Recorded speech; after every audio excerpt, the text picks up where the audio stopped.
The book we chose to read for our Literature Circle project was All American Boys by Jason Reynolds and Brendan Keeley. This book was written in a split point of view perspective, and it shows the two different perspectives of the same story. It's told by the two main characters, Rashad and Quinn. Rashad is a 17-year-old African-American junior in high school at Springfield Central High. He's in ROTC because of his dad, not because he really enjoys it. His best friends are English and Carlos. His hobbies include art, hanging out with friends, and going to parties. He's the son of Jessica and David Butler, and he has a very close relationship with his older brother, Spoonie. Quinn, the other main character, is a white senior at Springfield Central High. His father was a soldier killed in Afghanistan, and he lives with his mom, a single woman, and a little brother, Willie. He is very close friends with the Galuzzo family, which includes Paul and Guzzo. After a situation in the book, Quinn begins to question his ideas of race and racism and begins fighting for social justice. Guzzo is Quinn's best friend. He's a white boy on the basketball team, and his older brother is Paul. Paul is Guzzo's older brother and a somewhat father figure to Quinn, the main character. Paul is a police officer in the community and later finds himself in some trouble. Jessica Butler is Rashad and Spoonie's mom. She is kind, caring, hardworking, and a nurse. In the book, she inspires Rashad to fight for what he believes in. David is Rashad and Spoonie's conservative father. He was in the military and is now a police officer in Springfield. He has a rough relationship with his sons that begins to change near the end. Spoonie, Rashad's older brother, is a passionate and huge activist for racial justice in their community. He helps to inspire Rashad throughout the book. Ma is Quinn's mom. She's a single woman who's very hardworking. She works late hours and is often strict and expects a lot from her son, Quinn. Jill is Paul and Guzzo's cousin. She's very pretty, independent, and hardworking, and she is one of Quinn's close friends and crush. They form a closer relationship after the main incident in the book. She later inspires him to be an activist in the community.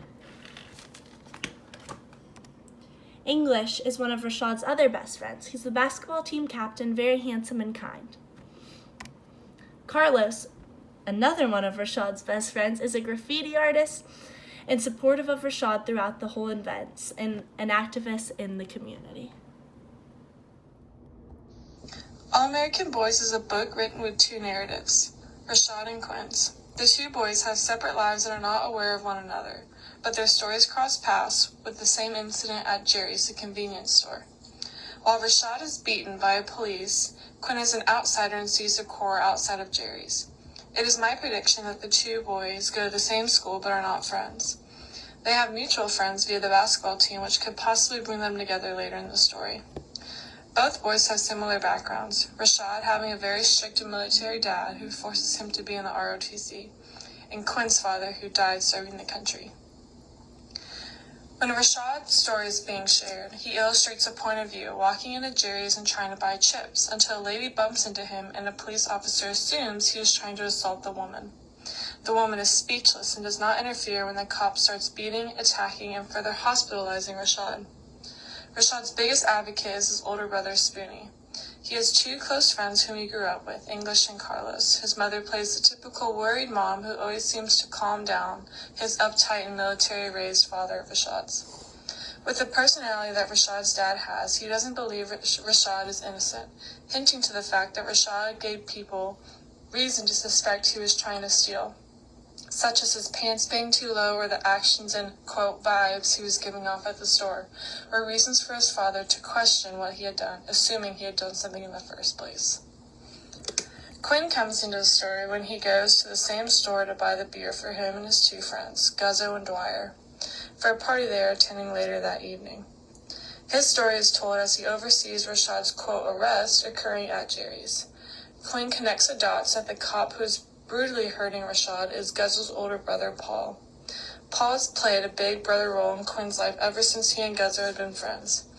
He has trouble seeing Paul doing this to the unidentified boy and flees the scene with his friends. He later goes to the party that they intentionally planned to go to, but still couldn't shake what had happened to the black boy at Jerry's, beaten by, of all people, someone he knew far too well. The next day, and Rashad is in the hospital.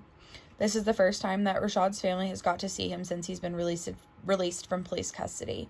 Rashad's older brother, Spoonie, has found a video of what transpired at Jerry's on the internet and has sent it into the news, as well as a picture of Rashad in his ROTC uniform. Rashad's father was not happy about this and wanted to minimize what happened. Of course, Spoonie did not agree, and they got into a huge argument. This gives a really good look on Rashad's family dynamic. Since the video is now out, Quinn started to worry that he was on the recording, but couldn't bring himself to watch it. He dreaded going to the barbecue that he was invited to at Guzzo's house. The barbecue at Guzzo's house was very awkward, but Quinn was excited that he got to see Guzzo's cousin, Jill. Quinn has a huge crush on Jill, and he asked her if he was on the tape. Thankfully, she said no, but she told him to watch the video for himself. Everyone at the barbecue was acting like nothing happened until Jill said something to her mom, and it was immediately shut down. Paul overheard, and things got very awkward, and he stated, "This comes with the job. I'll be all right." To smooth things over, Quinn and Guzzo went outside to play basketball with Paul. Things got heated, and Quinn went home. The next day at school, everyone was talking about the video and what happened to Rashad and that he's in the hospital. Everyone knew that Guzzo's brother, Paul, was the officer involved. Quinn was very nervous about what people were going to say and what happened, and even more worried about what people were going to say to Guzzo and how they were going to treat him. Surprisingly, no one said anything about Guzzo, but everyone is very worried about Rashad. Back in the hospital, Rashad is alone in his room drawing comics and telling us the story of how he started drawing. When his hand started to cramp, he went downstairs to the gift shop to walk around. He chatted with Miss Fitzgerald, an older woman who works at the hospital gift shop.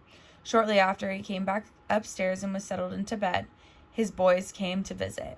They filled him in on what was going on at school and told him what happened at the party the night of the incident. Then they asked for the story of what happened, and Rashad filled them in. English told Rashad that the cop that assaulted him was Guzzo's brother, Paul. Carlos, infuriated by the story of what happened to Rashad, and asked him what he should do. Rashad said nothing, but Carlos was definitely going to do something. When they left, the TV showed an image of Paul and Rashad next to each other. Rashad pulled the cord out of the wall so he didn't have to look at it anymore. In anger. During basketball practice, Quinn and English are paired together and have a heated discussion about what is taking place. Quinn is later confused about his feelings towards the topic and tells Jill what is going on. Rashad is still in the hospital. His mother is livid along with his brother, brother's girlfriend, and his 3 friends. They believe they need to protest. They explain their reasoning and finally have Rashad on board. Quinn decides he needs to do something after seeing Jill get involved with the protest. He encounters an emotional English class and a hard basketball practice. This leaves Quinn in a hard position and unsure how he feels about the situation and how to respond to the situation at hand. Rashad speaks to a lawyer while still in the hospital and is able to give extensive details about what happened to him at Jerry's. While the lawyer thinks the case will be open and shut, Rashad does not think the trial will be that easy. Rashad finds out about the diversion at school and discovers the hashtag Rashad is absent again today on social media, where he finds all the posts that have been made defending him. Quinn calls the police, wanting to testify what he saw happen to Rashad at Jerry's, but the police tell him that they already have enough statements and that they seem uninterested in what he has to say. Everyone is preparing for the protest, but the police expect it to turn into a riot. Quinn is filming the protest when it begins. He films himself talking about taking responsibility for more than just his good grades. Quinn is enlightened with the idea that he is more than what everyone expects him to be. He begins to read the names of those who were killed due to police brutality. Protesters begin to die in, where they lay down and act dead. This is a reminder that the march is not only for Rashad, but all who have experienced injustice. Rashad and Quinn have a connection when they are unable to break eye contact during the die-in. Quinn ponders on realizing how he has changed as a person, and Rashad is using his experience to fight for justice for everyone who has experienced injustice.